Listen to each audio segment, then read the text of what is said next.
notice John chapter 5 and verses 31 to 33.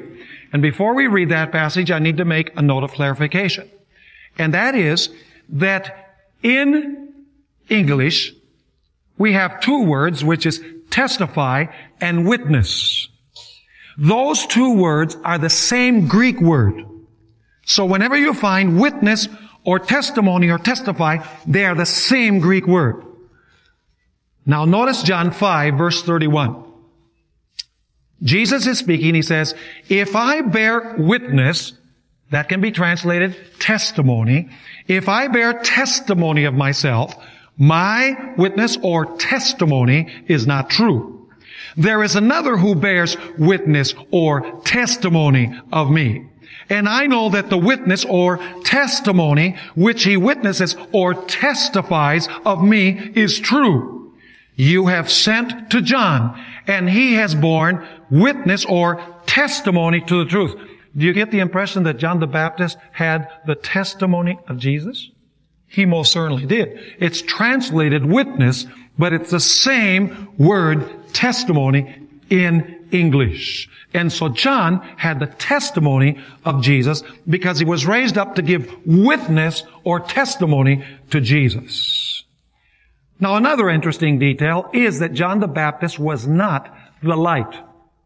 Notice John chapter 1 verses 6 through 8.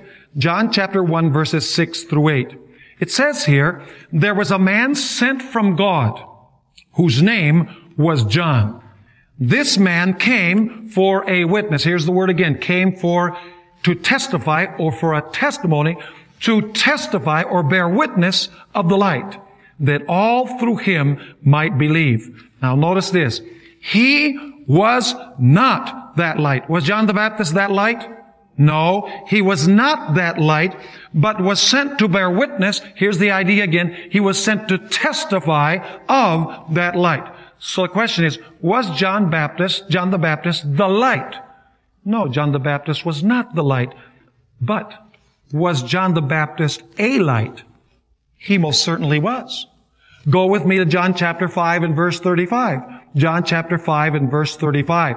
Here, Jesus is speaking about John the Baptist. And he says, he was the burning and shining what?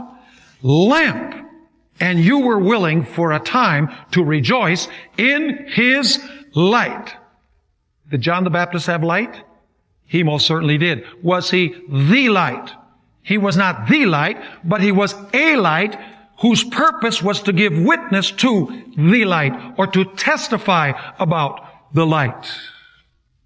So I guess we could say that John the Baptist was a lesser light whose purpose was to lead to the greater light. And by the way, this is not my surmising. Because let's read verse 35 again and continue with verse 36. It says, he, John, was the burning and shining lamp. And you were willing for a time to rejoice in his light. But then Jesus says, but I have what? A greater witness than John's. So who was the lesser light? John the Baptist was the lesser light. Who was the greater light?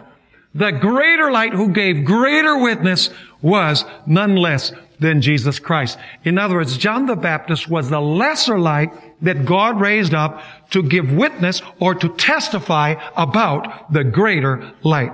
In other words, John the Baptist was a lesser light to lead to the greater light. He was not the light, but he was a light whose purpose was to lead men and women to the greater light.